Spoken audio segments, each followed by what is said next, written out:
BJP जिलाध्यक्ष किशोर शर्मा पर विधायक गीता जैन का करारा प्रहार। प्रोटोकॉल का ज्ञान नहीं और मुझसे पूछ रहे हैं कि किस पक्ष में हूं। तो ये जानबूझ के जो बताया जाता है, झूठ बोला जाता है। और ये मुझे लगता है कि हमारे अध्यक्ष को अपना कोई स्टैंड है भी या नहीं है, कुछ समझ नहीं आती। अध्यक्ष का एक जो रुतबा होना चाहिए वो तो नहीं है, छोड़िए, लेकिन एक जो प्रोटोकॉल पालने की कंपल्शन जो एक अध्यक्ष को होती है, क्या वो भी पालने के लिए उनको सिखाया जाना पड़ेगा? बीजेपी जिलाध्यक्ष किशोर शर्मा का बड़बोलापन और किसी व्यक्ति विशेष के लिए चापलूसी मीरा भाईंदर में पार्टी को और गर्त में ले जाने की पूरी तैयारी कर रही है। किशोर शर्मा पिछले 1 साल से मीरा भाईंदर शहर के जिलाध्यक्ष पद पर विराजमान हैं, लेकिन आज तक पार्टी के कार्यकर्ताओं व नेताओं को जोड़ने में पूरी तरह से असफल रहे हैं। देखिए, यहाँ के जो आमदार हैं गीता जैन जी, उनका क्या स्टैंड है उसके बारे में ज़्यादा अच्छे ढंग से वो खुद बता सकती हैं। लेकिन जब वो आमदार बनकर आई थी तो उन्होंने भारतीय जनता पार्टी को अपना समर्थन दिया था, ऐसा उन्होंने सबके जाहिर रूप से उन्होंने जाहिर किया था उसको। लेकिन उसके बाद से वो पार्टी मीटिंग के अलावा वो अलग अलग पार्टियों के मीटिंग में, शिवसेना की मीटिंग में भी वो जा रही थी। तो ये थोड़ा सा हमारे मन में सभी के संभ्रम था कि वो किस तरफ है, इसीलिए मैंने उनको आमंत्रण नहीं दिया था। ऐसा में इस सज्जन को क्या तकलीफ है भाई, क्या तकलीफ है इनको? अच्छा नहीं लगता ये सुन के कि भाजपा के कोई वरिष्ठ लोग झूठ भी बोल सकते हैं। आप उनसे पूछे कि क्या आपने मुझे इन्फॉर्मेशन दिया था या इनविटेशन दिया था कि आपको इस प्रोग्राम में आना है? जी नहीं, बिल्कुल नहीं। ना मुझे कोई इन्फॉर्मेशन थी, ना कोई इनविटेशन था कि आपको ये प्रोग्राम या ये मीटिंग अटेंड करनी है। दूसरा, आप बैकड्रॉप देखेंगे पीछे, तो पीछे सरनाईक जी का फोटो लगा है। चलो, आप मुझे अगर भाजपा की नहीं मानते, जो हर बार वो एक बहाना बनाते हैं, जबकि उनके भाजपा के प्रभारी वगैरह की मीटिंग में मुझे हमेशा इनविटेशन होता है, पर यहाँ की भाजपा इकाई एक बहाना बताती है कि ये तो शिंदे ग्रुप के है। तो युति का ये मीटिंग था जिसमें सरनाईक जी का फोटो लगा था, तो आपको युति की गीता जैन के फोटो के लिए क्या प्रॉब्लम हो सकता था? पार्टी ने इस उम्मीद के साथ जिलाध्यक्ष पद की कमान हाथों में दी थी कि किशोर शर्मा पार्टी के नेताओं के आपसी मतभेद को दूर करने में सफल होंगे और सभी को एक साथ जोड़ बीजेपी पार्टी को मीरा भाईंदर में और भी मजबूती की ओर ले जाएंगे। लेकिन साल भर के कार्यकाल में हुआ इसका उल्टा। नेताओं के आपसी मतभेद और बढ़ गए, पार्टी मीटिंग में मारपीट और गाली गलौज होने लगी, मनमानी तरीके से पद नियुक्तियों पर बवाल हुआ। नहीं, मेरा कर्तव्य बनता है, मैं मानता हूँ, लेकिन कैसा है, कुछ चीजें ऐसी होती कि उसको स्पष्टता मैं डायरेक्टली नहीं ले सकता। कुछ हो सकते किस तरह से अपर कहते हैं कि अपर जो क्लास होती है उनके हिसाब से, जो हमारे वरिष्ठ हैं उनसे मैं कुछ चीजें स्पष्टता से नहीं पूछ सकता।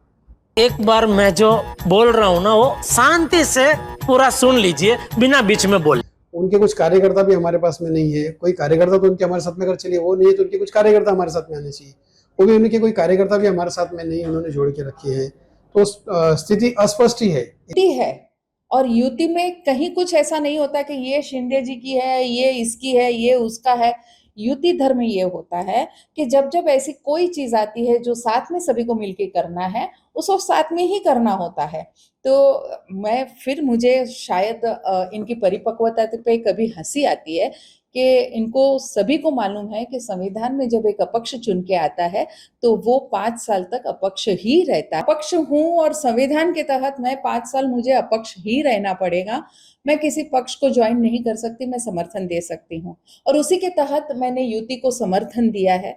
मुझे भाजपा भी अपनी कुछ मीटिंगों में बुलाते हैं। अभी इलेक्शन हुआ तब हमारे भाजपा की जब स्पेशल मीटिंग्स होती थी तब मुझे बुलाया जाता था और मैं बड़े। कुल मिलाकर किशोर शर्मा द्वारा पार्टी से ज्यादा किसी व्यक्ति विशेष के लिए उमड़ता अधिक प्रेम अन्य नेताओं को रास नहीं आ रहा है। पार्टी कार्यकर्ताओं की माने तो किशोर शर्मा पूर्व विधायक को खुश करने में लगे हुए हैं, इसीलिए कई बार पार्टी मीटिंग में गीता जैन को नहीं बुलाया जाता है। अब आलम यह है कि विधायक गीता जैन ने भी किनारा करना शुरू कर दिया है। उसके बारे में उनसे चर्चा की एक बार बात हुई थी मेरी, तो उन्होंने कहा था कि नहीं, हमारे जो वरिष्ठ हैं उन्होंने उनको कहा ऐसा करने के लिए। तो उसके बारे में वरिष्ठों ने तो मुझे उनसे भी जानकारी ले नहीं सकता अगर उन्होंने मुझे कुछ बताया नहीं, और इन्होंने जो बताया है तो बेहतर ये जानती है कि इनको क्या इंस्ट्रक्शन है, किसने दिया है, कहाँ से दिया है, क्या है। तो इसीलिए मेरे पास तक स्थिति अभी तक क्लियर नहीं है। हालांकि कई कार्यक्रमों में भारतीय जनता पार्टी का उन्होंने बैनर वगैरह, गोविंदा वगैरह, उन्होंने जो अलग अलग कार्यक्रम थे उन्होंने किए थे, लेकिन उनके कार्यालय पर या कहीं पर भी नहीं है। टेक्निकल रीजन है, क्या रीजन है, किस तरह से है, वो बहुत ज्यादा, मैं उसको स्पष्ट नहीं कर पाऊंगा उस चीज। अरे कहना क्या चाहते हो? जानबूझ के हो, शायद उन्हें कुछ ऐसा डर हो कोई बात का कि क्या ये मेरे हाथ से सब कुछ छीन तो नहीं लेगी। मुझे नहीं मालूम किस डर से ये मुझे नहीं बुलाते, लेकिन बिल्कुल ये शायद डरे हुए हो, या शायद उनको संविधान या उनको ये पता नहीं हो, या चाहे वो प्रोटोकॉल पालना नहीं चाह रहे हो। किशोर जी को मुझे भी मिलूंगी तो जरूर पूछूंगी कि किशोर जी सच बात क्या है वो बताइए। आपको कोई मना करता है इसलिए आप नहीं बुलाते? आपको प्रोटोकॉल नहीं पता इसलिए नहीं बुलाते? आप बार बार ये कहते हैं कि आपकी भूमिका क्या है वो हमें बताइए, जबकि भूपेंद्र जी ने उनके मुंह पे कहा था कि गीता जी जब हमारे साथ बैठी है तो आपको भूमिका पूछने की जरूरत नहीं है। तो अब ये किस वजह से होता है, शायद अगर आप मिले तो आप मेरी जगह, मेरी बिहाफ पे पूछ ले कि ऐसी क्या बात है जो आपको गीता जी को बुलाने में इतना कतराते हैं या डरते हैं। आएगा मजा खेल का, बहुत मजा आएगा। ये बात अब वरिष्ठों को सोचनी है कि अब हमारी एकजुटता की बहुत ज़रूरत है, और एक रिजल्ट जो हम बहुत ज़्यादा अच्छे नहीं कह सकते और स्पेशली महाराष्ट्र के लिए नहीं कह सकते, अगर ये एकजुटता, अगर ये एक रसता, एक समतरता नहीं दिखाई दी तो कहीं ना कहीं नुकसान हमारी पार्टी को होगा। ये बात मुझे लगता है वरिष्ठों ने संज्ञान में लेके इस मसले को बहुत जल्दी हल करना चाहिए। जबकि विधायक गीता जैन 2019 में चुनाव जीतने के बाद लगातार बीजेपी की विचारधारा और वरिष्ठ नेताओं से जुड़ रही हैं। फिर भी अगर इसी तरह चलता रहा तो आने वाले विधानसभा चुनाव में पार्टी को बड़ा झटका लगने की आसार नजर आ रहे हैं। नरेंद्र मेहता ग्रुप द्वारा गीता जैन को लगातार अनदेखा करना, पार्टी मीटिंग और सभाओं में दूर रखने की कोशिश करना विधानसभा चुनाव में बड़े उलटफेर की तरफ इशारा कर रहा है। दावेदार असली या नकली नहीं होता, टिकट किसको मिलती है महत्व इसका होता है। तो आप टिकट के इच्छुक है कि नहीं? सर मुझे तो टिकट का वायदा किया गया है, तो आप इच्छुक की बात कर रहे हैं, मैं तो दावेदार हूँ। देखिए, कुछ चीजें होती है जो बहुत सारी चीजें बताई नहीं जा सकती, कही जा नहीं सकती, इस तरह की चीजें, तो इसीलिए मैं उस पर ज्यादा चर्चा नहीं करना चाहता। तुमसे ना हो पाएगा, हमें तुम्हारे लक्षण बिल्कुल ठीक नहीं लग रहा है, तुमसे ना हो पाएगा।